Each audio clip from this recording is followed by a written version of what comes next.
안녕하십니까, 정희태입니다. 베트남 정보와 베트남어 시간입니다. 네, 한국에 오신 지 얼마나 됐어요? 한국에 오신 지 얼마나 됐어요? 찌과 한국 바울로우 조이. 네, 찌 하면은 이제 젊은 여성을 말하는 거죠. 그래서 찌, 네, 과 하면 이제 건너가다, 과. 우리가 이렇게 과 하면은 이게 건너가다. 우리도 이제 우리말에도 요 한자어 비슷하게 통과 뭐 이런 개념이죠. 그래서 과, 네. 과 건너갔어요. 언제 한국에 온지 이런 얘기겠죠. 네. 과 한국 바울로우 하면은 얼마나 이런 거예요. 얼마나 오래. 조이 하면은 됐냐, 완료됐냐 이런 겁니다. 이 호치민 쪽에서는 이거 로이로 발음해요. R 발음으로 해서 로이로 발음하는데 하노이 쪽은 조이로 발음을 합니다. 그래서 지과 한국 바울로우 조이 이렇게 되는 거예요. 네, 2년 됐어요. 2년 됐어요. 하이남 조이. 네, 하이남 조이. 완료된 거죠. 2년 됐다. 조이. 네, 이게 되는 거예요. 그래서 2년 됐어요. 네.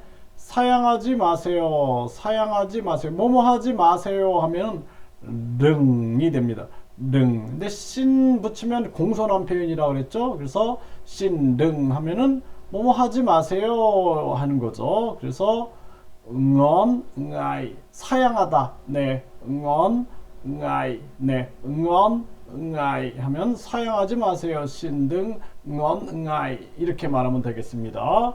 네, 한국에 오신 지 얼마나 됐어요? 찌과 한국 바울로우 조이. 네, 찌과 한국 바울로우 조이. 2년 됐어요. 2년 됐어요. 하이남 조이. 네, 하이남 조이. 네, 하이남 조이. 사양하지 마세요. 사양하지 마세요. 신등 응언 응아이.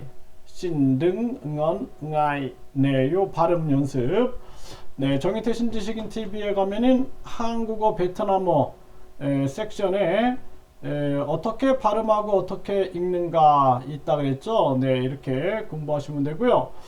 자, 오늘 이제 베트남 정보는 네, 이 베트남에서 뉴스핌에서 전하고 있는데요. 살해 협박. 네, 베트남 불법 채권 추심 단속 강화.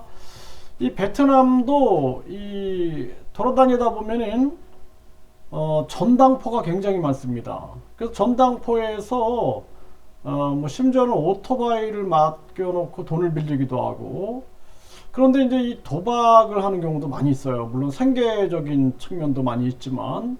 그래서 베트남은 이 전당포 문화가 아주 잘 발전돼 있어요. 그래서 베트남 골목을 이렇게 다니다 보면은 이렇게 굉장히 많은 전당포들이 있는 것을 보게 되는데, 이런 전당포에서 지금 수십만 명이 시달리고 있다라는 거예요. 수십만 명. 이 굉장히 큰 문제죠.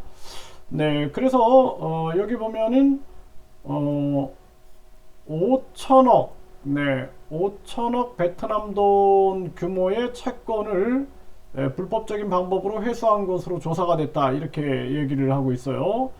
그래서 5천만 동이면 한 250만 원 정도인데, 이거를 갚지 못한 채무자한테 1억 동 갚아라. 그러니까 2배로 갚아라 이거죠. 1억 동, 500만 원을 자녀와 친척을 죽이겠다라고 협박을 했다라는 것입니다.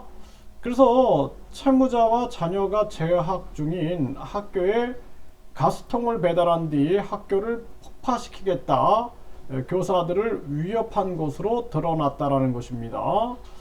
네, 이런 문제들. 그래서 이런 것들이 많이 터지고 있는 거죠. 이 수십만 명이라고 그래요. 수십만 명. 그래서 베트남 사람들이, 뭐 저도 이제 이렇게 가까이 지내는 그러한 사람들이 이렇게 돈을 빌려달라고 하는 경우가 되게 많아요. 왜냐하면은 이런 거예요, 이런 거. 예, 이렇게 사채를 썼다가 이 협박을 받고 있다라는 거죠. 그래서 그런 거를 보면 참 안타깝다라는 생각을 참 많이 해요. 그래서 이런 게 많이 일어나고 있다라는 거예요. 그리고 베트남이 이렇게 협박 같은 게 많습니다. 네, 저도 많이 당해봤거든요.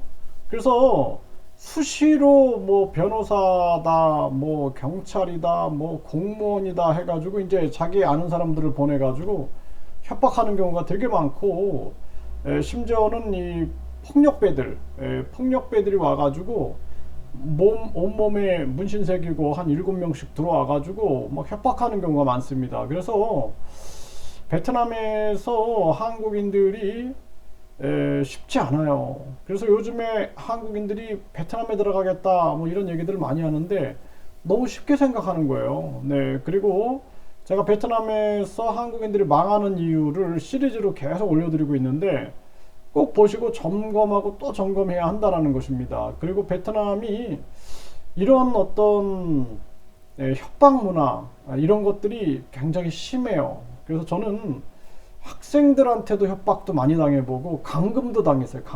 강금도 당하고 그런 일이 있습니다. 그래서 한국의 대학이 이제 학생들이 한국 대학으로 유학을 가기 위해서는 학비를 보내거든요. 이게 국제잖아요. 국제 이 은행에서 이렇게 국제 이제 이체를 시키는 거죠. 그래서 한국으로 돈을 보냈는데 대학이 이제 환불이 늦어진다 그러면은 비자에서 떨어져 가지고 환불이 늦어진다 그러면은 막 학생들 가족들이 와서 협박하는 경우가 되게 많아요. 큰 돈이기 때문에 그래서 막 감금을 한 3일 정도 당한 적도 있고 그리고 협박은 뭐 수시로 당합니다. 그래서 그런 부분들이 아주 위험한 부분들이 되고 그리고 이렇게 베트남은 아주 많은 그 전당포가 있다.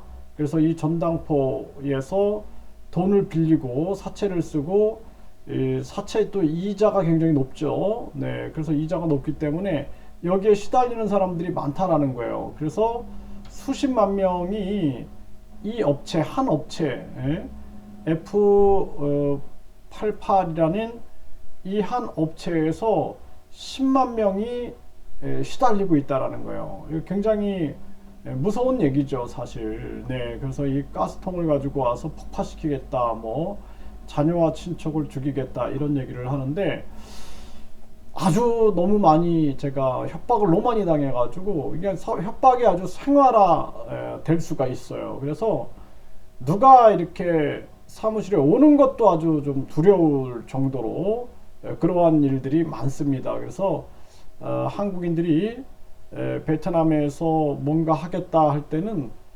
수백 번 생각하고 결정을 해야 한다. 저는 그렇게 말씀을 꼭 드립니다. 네, 베트남 정보와 베트남어 시간인데요.